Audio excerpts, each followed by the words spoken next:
Hello everyone, yes it is time for me to continue this top 100 favourite albums of mine list.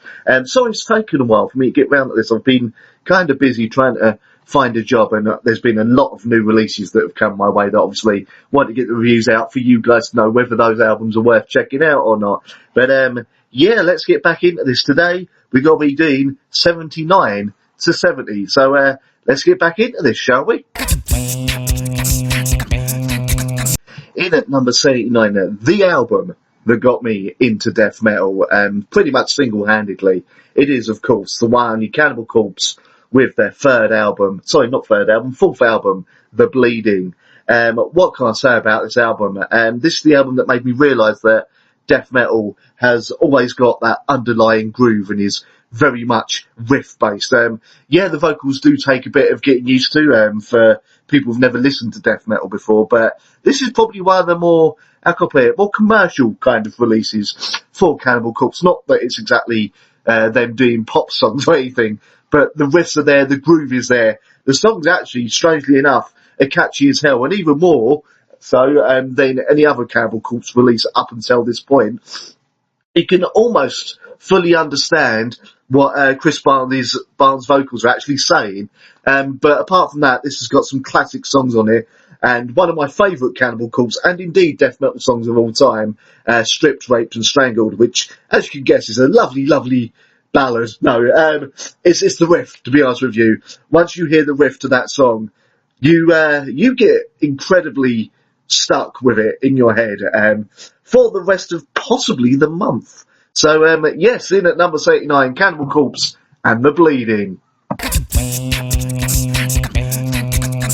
In at number 78, something of a maligned album these days, which is weird because when it came out, it got praises pretty much all around.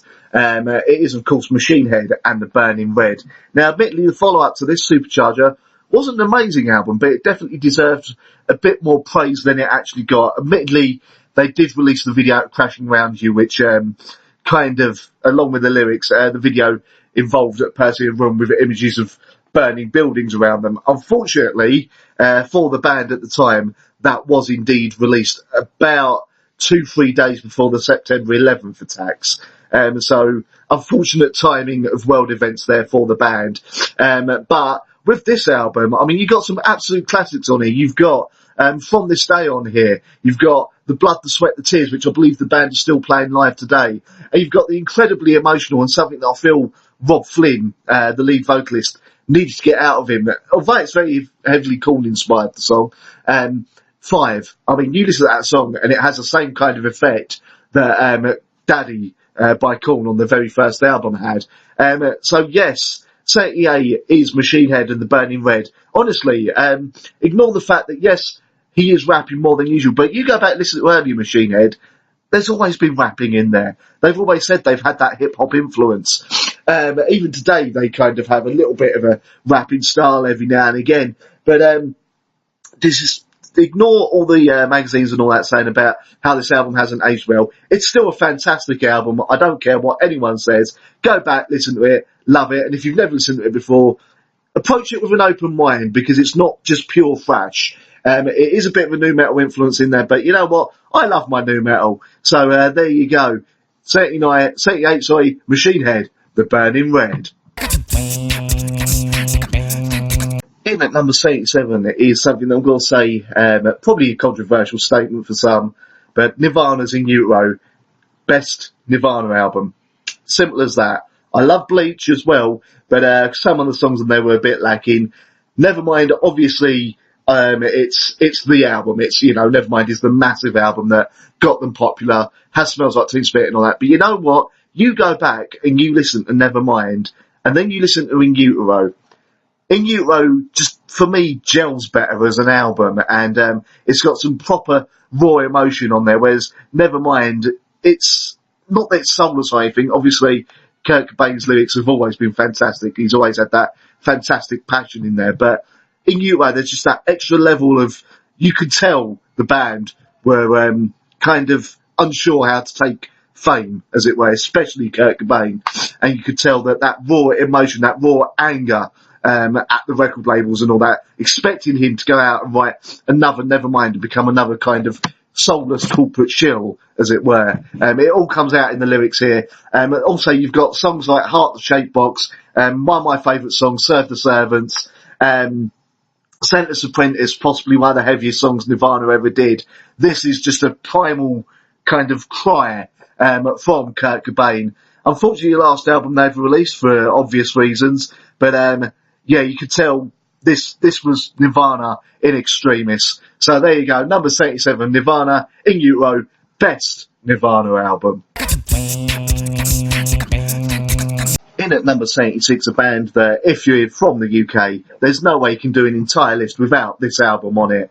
Of course, it is The Prodigy and Fat of the Land, probably the best melding of metal stroke rock riffs and dance beats ever created. In fact, The Prodigy themselves have never actually bettered this album.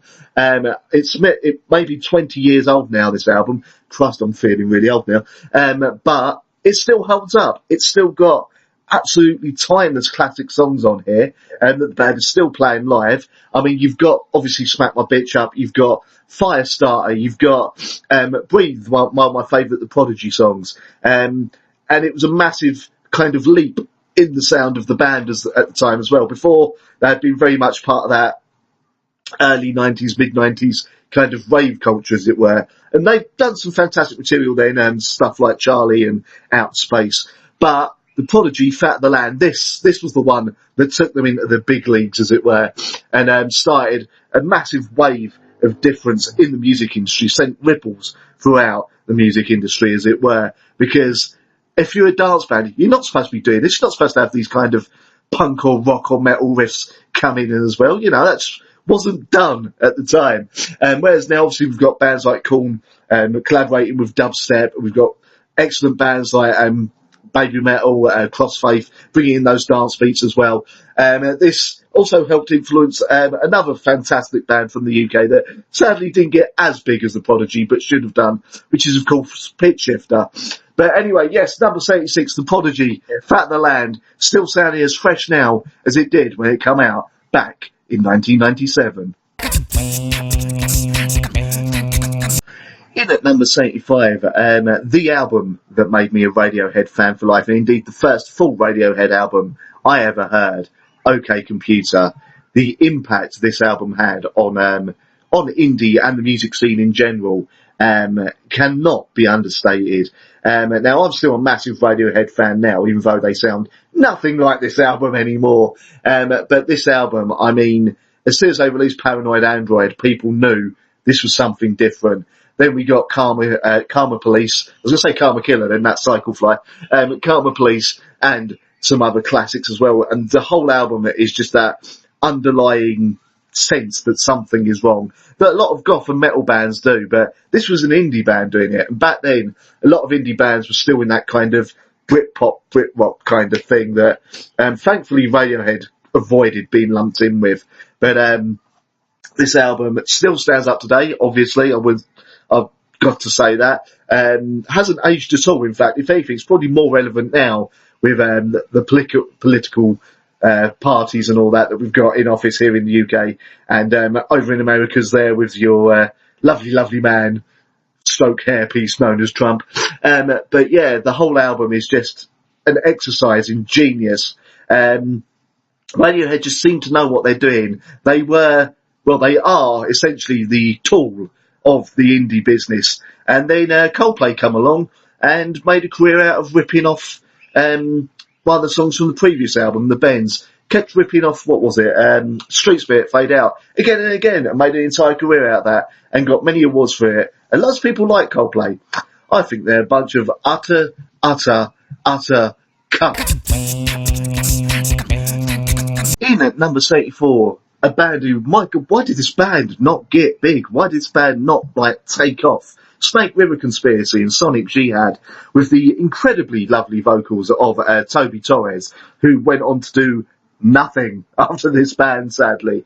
But this band, they come out with something that was wholly unique in rock, metal and music, as it were.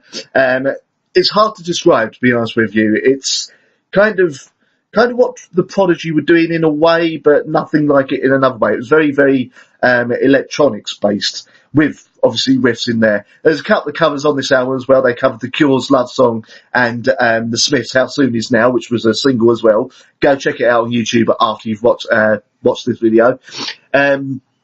All I can really say is go check this album out. It's a bit of a hidden gem, bit of a hidden classic that not enough people got to hear back in the day. I don't know if that was due to the record label not realising what they had and not really promoting it properly. I'll be honest. I rarely saw any adverts for it, which was a shame. But as I said, I heard the album, absolutely superb, and definitely well worth everyone checking out. In at number 73, yep, it's another indie album, one of the bands and an album that I could not stop listening to back in the 90s. A band called The Ills that many of you may not actually know. They're an American band, I believe. I believe they're American. They're either American or Canadian, but I think they're American. And their debut album, Beautiful Freak, my God, this album is absolutely beautiful. Got into the band through their first single, Novocaine for the Soul, and then they released Susan's House, which is an absolutely superb bass line led bit of darkness, really. It's very much a story, not much singing in it as such, but it's very much kind of track that's a story going on about this Susan and stuff, and what you see along your way to her house. And I can't really describe it. It's definitely an underlying sense of darkness, something I seem to like in my music, as it were. But yeah, if you've never heard the Ills, go check out Novocaine for the Soul. Go check out Susan's House, and if you like them, definitely check out this album. In at number 73, The Ills and Beautiful Freak. In at number 72, a band and an album that kickstarted a bit of a revolution in metal, as it were, after about 5 to 6 years of new metal, which, to be honest, it's what got me into metal at the time. This was something different. This was taking thrash, mixing it with hardcore, and coming up with what we now know to be metalcore. And this is still the best metalcore album I have ever heard. It is Alive or Just Breathing by the one only Killswitch Engage. Now, Killswitch have had an interesting career. I kind of went off them a bit. They got Howard Jones in, and when Howard Jones took over writing of the lyrics and all that, the band seemed to go a bit emo, and I've never been a big emo fan. So really, I've kind of lost interest. Then they got the original singer back and seemed to be going back to this old style, getting that anger back, that kind of thrashy riffs and everything back, but they lost a bit during the Howard Jones years. The thing is, Howard Jones then went on to do Devil Bleeds Red, or whatever they're called, and that band's fantastic. That's what he should have been doing in Killswitch Engage, if you ask me. But yeah, if you want to know why metalcore ever got big or was seen as something of a revolution, Alive or Just Breathing by Killswitch Engage, this album, this will explain it all to you. Now for something a little bit newer on this list of my favourite albums. Not the newest album on this list, it has to be said. That's coming up later, and it come out just after I'd have done the original draft of this list. And then a certain band released an absolutely superb album that was a bit of a masterpiece, and I couldn't really not put it on here, to be honest with you, but we'll get to that later. In at number 71, Butcher Babies and Goliath. Now, I know they've got 2 albums, well, I think they've got 3, but 2 albums on a major label. Second one being, I can't remember the name of it now, that's good, isn't it? But second album, it was good, do not get me wrong, but wasn't quite as good as this debut album called Goliath.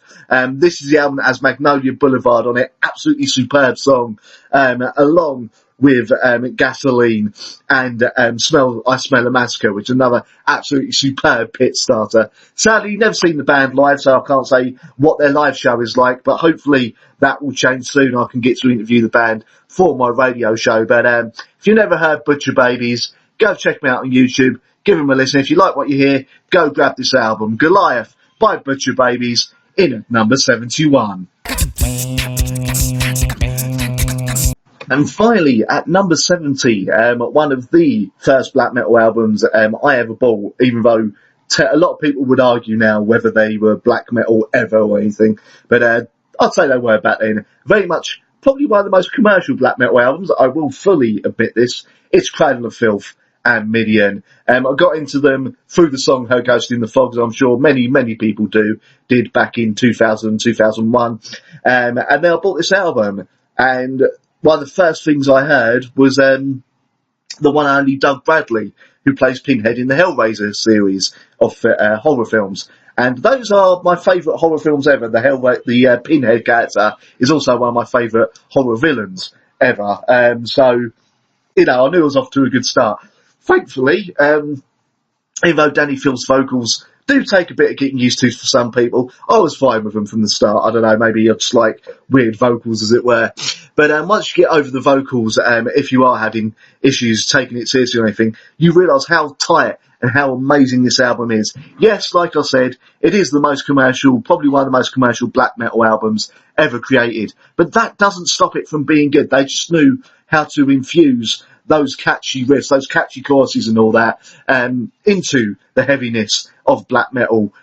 Sure, it's not as icy cold as some bands like Immortal and all that, and there's still a big Emperor influence on them as well on this album. But Cradle of Filth, admittedly after this album they kind of went downhill a bit, thankfully going back up now with their last release, Hammer of the Witches, being a really big step back in the right direction. But all in all, absolutely superb black metal album, one I'd probably recommend to people who are looking to get into black metal but can't really get used to the vocals. Try this, just try this, because this is probably the best entry point to black metal, as it were. Anyway, there you go. That is number 79 to 70. Again, I apologise it's taken me so long to get round to continuing this. I'll try and get a video out, at least one video out for this per week until we get it done. Thank you very much for watching. I hope you've enjoyed this. If you've got any comments, obviously stick them down there. Feel free to like, share and subscribe to the channel. Try to keep the channel going with more regular updates and videos as well. We've got the podcasters back now that me and It Ghost aren't as busy as we were over the last month. So thank you very much for watching. Feel free to check out my Patreon. Anything you donate there is always appreciated. And thank you very much for watching, and I'll see you next time.